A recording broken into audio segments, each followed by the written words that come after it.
आजची सर्वात मोठी बातमी, हो मोठी बातमी आहे लाडक्या बहिणींसाठी. काय आहे मोठी बातमी? हे बघा, प्रचंड या बातमीमुळे लाडक्या बहिणी खुश झालेल्या आहेत. तुम्ही सर्वजण वाट बघू लागले होते हप्त्याची, तर हप्त्याची ज्या बहिणी वाट बघत आहेत त्यांच्यासाठी महत्त्वाचे अपडेट. 1500 रुपये त्यांच्या खात्यामध्ये जमा झाले आहेत. कोणाकोणाला आले? सर्वांनाच आले 1500 रुपये, कारण 277 कोटी रुपये मंजूर झाले होते हप्त्यासाठी.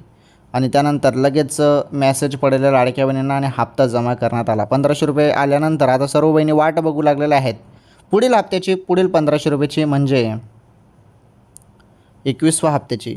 तर 21वा हप्ता कधी मिळेल हा सर्वात महत्त्वाचा तुमचा सवाल, कधी मिळेल? ओके, तुम्ही सर्वजण 21व्या हप्त्याची वाट बघत आहेत ना. तर 21वा हप्त्यानं लाडक्या बहिणीनं तुम्हाला सांगतो मी, काही टेन्शन घेऊ नका कधी मिळणार आहे. तर 21वा हप्ता तुम्हाला या एप्रिल महिन्यातच मिळेल, परंतु GR आल्यावर त्या संदर्भात अधिक माहिती मिळेल.